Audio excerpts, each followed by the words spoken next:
Caribbean party, the entire region together in one big splashdown fiesta. A Caribbean connection, a regional vibration. I say we jamming to the songs of the Caribbean, we grooving to calypso and steel band.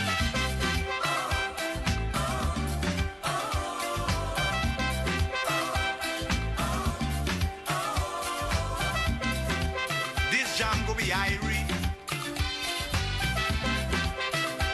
Is one love, so feel free. For we are the people of the Caribbean, showing that we don't want no basin plan. A Caribbean connection, a regional vibration. I say we jamming to the songs of the Caribbean, we grooving to calypso and steel band.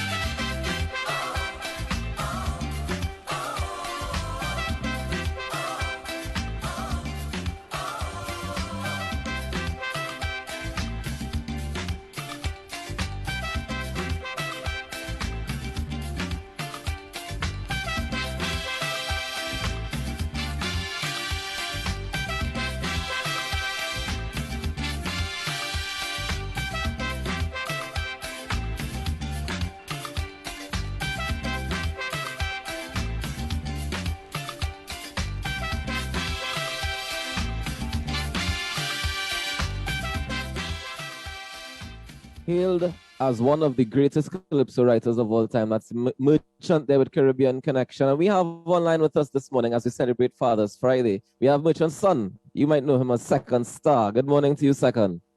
What's up? What's up? What's up? It's a pleasure to be. Morning, brother. Morning.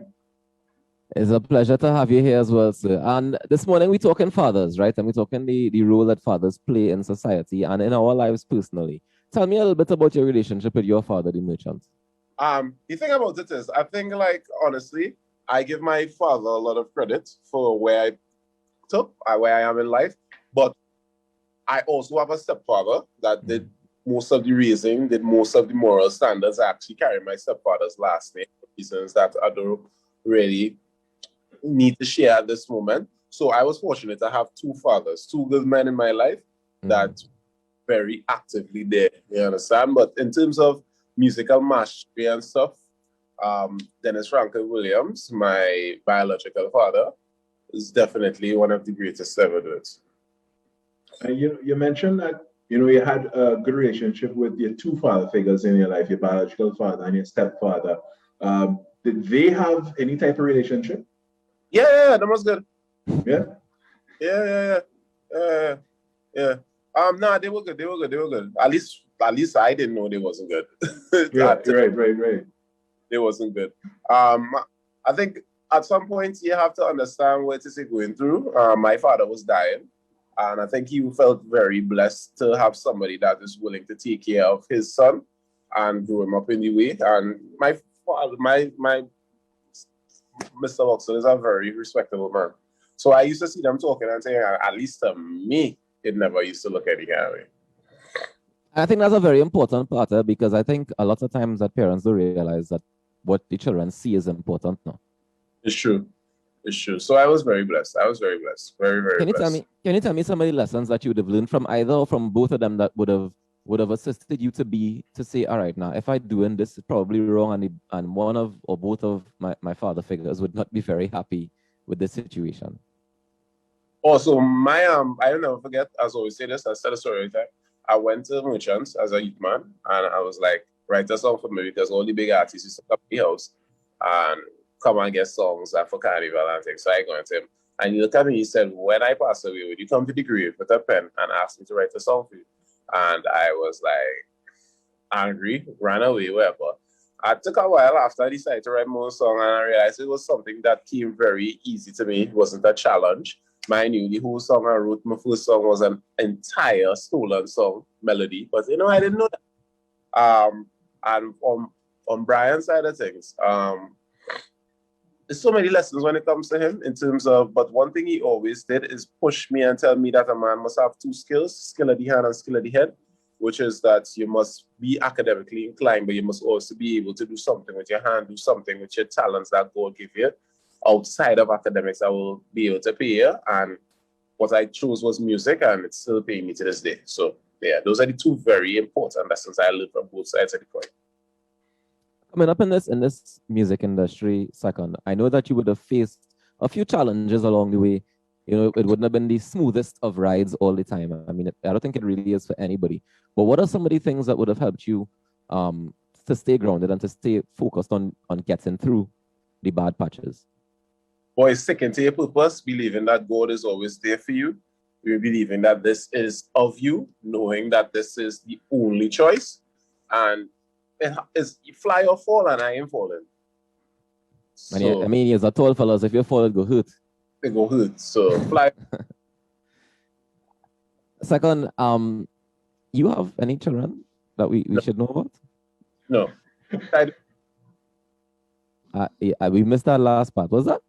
I say, at least I don't know about nobody. What? But and speaking to I mean, you are as a role model, as a entertainer, you would definitely have a voice and a platform. Do you see yourself as being responsible to educating and guiding the youths of the nation? I think I do the best that I can do. I think it is very important to understand that I am not infallible.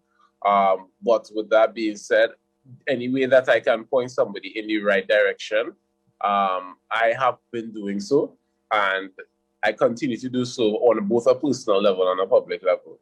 So yeah. All If right. it's- Go ahead. If you could have chosen one lesson from your father and one lesson from your stepfather you would have learned and that you carry with you through your life, what would that be? I don't know. To be honest, there's so many lessons. That's actually a kind of on the spot question. So I think loyalty for sure from a stepfather in terms of like when you give your word, keep it. For sure. Like be a man of your word, let your word be impeccable. And from my father, it's just like, hey, when they come with it, make sure I'm covered with it hard. So Do you feel pressure to live up to your father's standard? no. No. No way for That don't affect you at all. his greatness does not affect me. It does not affect me. Yes, and he has done his stuff, and I am doing mine, and everybody can see that, yeah, we are both. I believe in coexistence. His legacy has absolutely nothing to do with me. You understand? Very interesting, because normally, with children of great artists, they tend to, especially, we have a generation that we love to sample. So I for some reason in my head, I expected at some point in your career that you would do a merchant sample, or you might pull a sample from a merchant song and use it. I mean, to me, that's like a cheat code. It's like a and that's taking the easy way out now. So it's like, okay, let's do that when, like, I don't need to do it, but I will do it at some point. It's definitely in my books, more to pay respect and to show the legacy. And whenever I'm doing it, I have to do justice to his legacy. So it's not just like I come in and picking up a masterpiece and then, I make it not a masterpiece. We're not doing that. Right. So if I'm doing it correct. Yeah, preserving the legacy is very, very important. I fully agree with you there on that front. Yeah, sure. And I mean, it's no other way to do it now. I'm not half stepping. So Mm-hmm. I saw somebody commented the other day on, I think it was Twitter, and they were talking about how you are a modern day Calypsonian, right? So people may not recognize it, but Calypso has been something that identifies the time that we're living in and records the time that we're living in. And in 2021, you gave us the Dubai, which was everybody's favorite topic of DSS. I see you back on the front page today. But where you go to? DSS, huh? Big up to the man. Yeah, but you actually recorded it in song. Is that something that you are consciously doing in terms of recording the time that we are in and stamping that time into music forever and ever? At the end of the day, my voice is the voice of the people. In terms of I am a vessel for the cry. I did not invest in the SS. I cannot stress this as much. I am not here to speak on the moral of investing in DSS. But I think a job of an entertainer is to be the voice and champion of the people. So like I have, and it's something I recently did where I have chosen to be what my forefathers were in terms of when you come from the slavery, you come from the plantation, the cries of the slaves is what they used to put into song. Yeah. And kind of stepping away from that. Everybody what the party song and thing, and I think hey, the people still need to have a voice that needs to be heard, you understand? So the best I can is best I will. True. And so far, so good. I would like to encourage you to keep on that road. I love that direction, and I hope that it continues to bear fruit. Okay, interested. Let's Say that again. Say that again. I'll think whatever I want. Well, I mean, at the end of the day, that would be a part. That would be Yeah. a part. Yeah.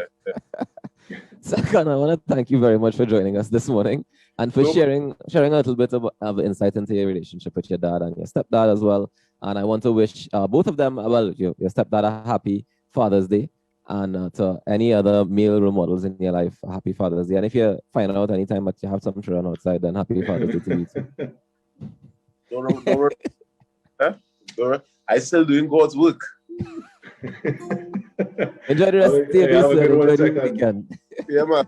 Yes, man. Blessings. At Second Star, ladies and gentlemen, we take a quick break and come back with more insight. I say we jamming to the songs of the Caribbean. We grooving to calypso.